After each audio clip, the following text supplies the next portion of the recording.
Welcome to this month's episode of Happiness Deployed. I'm Andrea Scott. I'm Natalie Gross. We've got a lot of great, positive, and heartwarming stories for you this month. Yeah, and happy month of the military child to everyone. You too, Andrea. I know we're both military kids. And we have lots of stories for you guys about military kids today and others. And we also have an interview with a military kid and his mom later on in the show. So stick around for that. And first, we're going to start with our littlest military kids. We have a story about the USS Philippine Sea that finally made it home to Naval Station Mayport in Florida this week after a 10-month deployment. It was originally only supposed to be 6 months long. And among the family and friends waiting for the sailors were 11 babies who were meeting their fathers for the first time. This was reported by the Florida Times-Union newspaper. And when cryptologic technician Anthony Mobley saw his 5-month-old daughter Amelia for the first time, he was at a loss for words. All he could think to say was indescribable. Thought that was so cute. Two Gold Star mothers got an experience of a lifetime recently, and they got a new taste of their son's military service. They got to skydive from almost 1,400 feet and get a chance to connect with what their sons got to do while they were in the military. The Army said that the tandem jump allows families of fallen service members to connect more directly with their loved ones. Alan Comfort and Sandy Rouse both had sons that served in the Army's 75th Ranger Regiment. Captain Kyle Comfort was killed May 8, 2010 by a roadside bomb in Afghanistan, and Sandy Rouse's son, Private First Class Jim Markwell, died in 1989 in ground operations in Panama. Air Force veteran Graciela Tiscareño Sato is a former navigator and the author of the children's book Goodnight, Captain Mama. It is an adorable story of a military mom and her son having a conversation before bedtime. He's in his pajamas and she's in her flight suit. Well, this month, her book was selected for a special project put out by the Air Force Band of the Golden West at Travis Air Force Base. They wrote original music for a reading of the book and commissioned students in Dodia schools to do all the art. It is a really beautiful 5-minute video available on the band's Facebook page for those of you who have kids and maybe want to check it out. Graciela wrote the book in 2013. It's based on a real-life conversation with her son, and it's actually the first book in a series of award-winning bilingual books featuring a young boy and his Captain Mama. She's working on the next book right now, and she told me that she was so honored that the band was inspired to compose music for the book and by the children's art. So again, if you want to check that out, you can find that video on Facebook if you search for Band of the Golden West. So we've got our young military kids and we have our older military kids who are young at heart. One of those, 93-year-old Pat Moore, got his high school diploma this year. He had gotten a letterman jacket in high school, but he never got a diploma like the rest of his class in 1946. He says, I quote, "Uncle Sam got me," he told local media outlet KHOU 11. He got drafted and later had a successful career as a crop duster pilot, but he never got that diploma. But luckily in Texas, Texas law allows students who were drafted before graduating to come back and get their diploma. So more than 75 years later, the veteran wore a graduate gown and got his diploma. And in other heartwarming school news, we had one supportive school who helped their 7th grade student, Eli Kerr, keep in touch with his mother, Army Reserve Colonel Julianne Lefevre, for 10 months while she was deployed in Iraq. Here's their story.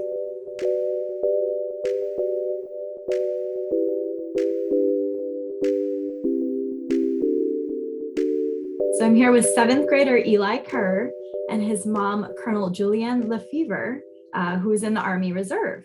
And when Julianne found out that she was deploying to northern Iraq on Mother's Day in 2020, the mother and son found a unique way to stay in touch while she was deployed. So Eli, what grade are you in and what do you like to do in school, or what do you like to study? I'm in 7th grade and my favorite subject is math. How did you feel when you found out your mom was deploying? I felt I was devastated. I didn't know how to feel. I was so sad and I didn't know what I would do without her. Oh. Julianne, have you deployed before? I have, but not since Eli was born. So so this was a new experience for both of us. Okay, so Eli, what was it that you and your mom did that was so special while she was deployed? Well, I was able to go to the nurse's office and be able to call my mom every day at 2:20. And I thank my teachers a lot because I asked them if I was able to do that. And they said that's perfectly fine and they understand. Was that your idea or did someone at the school come up with Um, that? my homeroom teacher came up with the idea. And then my math teacher, funny enough, decided that I should do it in the nurse's office. So he would have a little more privacy, you know. So, and that was before the last class of the day. And that worked out well because the 8-hour time change with Iraq, that was about 10:30 right before I was getting ready to go to bed. So I was appreciative that they let him do that before his last class. Did you guys miss a day? Did you do it every day while you were gone?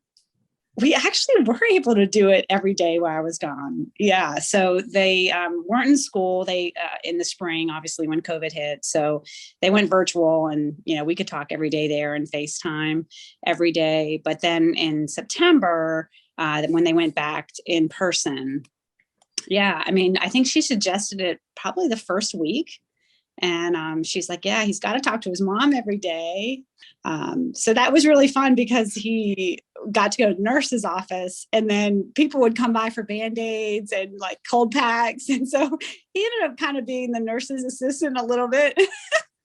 And so he'd be like, hold on, Mom, I got to give a Band-Aid out. So that was kind of funny, but yeah, we actually didn't miss a day. I think there was a couple days here and there where like just timing, you know, wise, we like miss each other and keep texting and calling, you know, until we were able to connect. But yeah, Monday through Friday, it was fabulous. And then on the weekends, you know, of course, we were able to FaceTime, you know, which is such a change from my first deployment, which was to Haiti.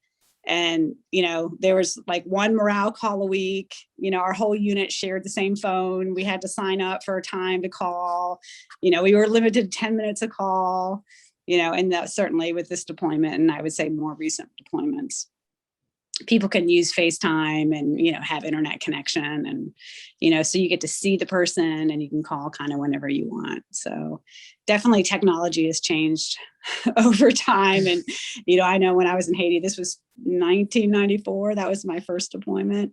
You know, people would rack up hundreds of dollars of bills. So it was really crazy just so they can stay in touch with their family. So certainly happy with FaceTime and Zoom, you know, and all these other, you know, technical outlets we have to keep connected.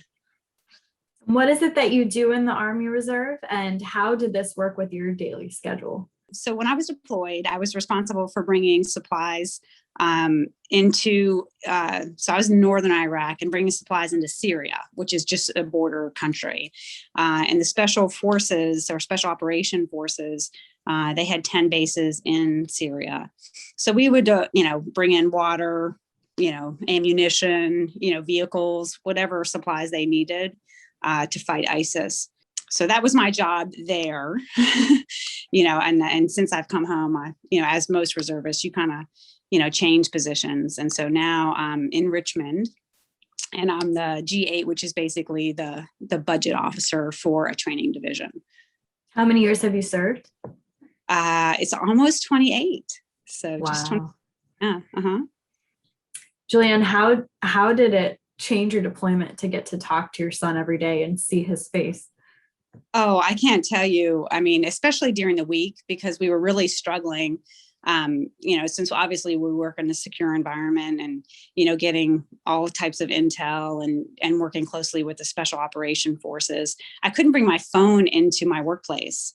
And so there was no way to communicate with him during the day, my daytime, you know, which was, you know, kind of when he was just waking up. So this really gave us the only opportunity to talk during the week time.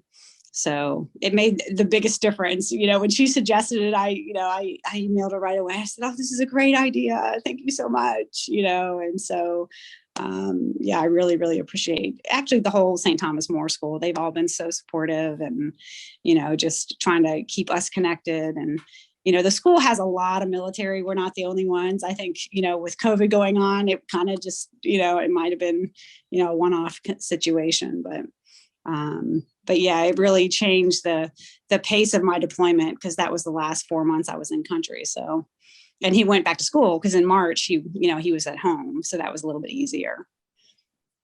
Eli, what did it mean to you to get to talk to your mom every day? How did that help your nervousness? It was the highlight of my day because if I wasn't able to talk to her, I would only be able to talk to her on weekends. So that's like 2 out of every 7 days, and that's obviously not a lot. And it was incredible to me about how supportive the school was, and it's just, as I said, it was the highlight of my day. And what does it mean to you now that your mom is back? I'm overjoyed. I'm so happy she's back. I never thought, I mean, I knew it would eventually come, but it felt like an eternity instead of 10 months. I'm so glad you guys are reunited. Thanks so much, guys. All right. That was a great interview, Andrea. I'm glad we got the chance to have them on the show. Thank you, everyone, so much for watching and listening to these stories. As always, you can send us your good news story ideas to podcast@thespouseangle.com. Thank you for joining us. We'll see you next month.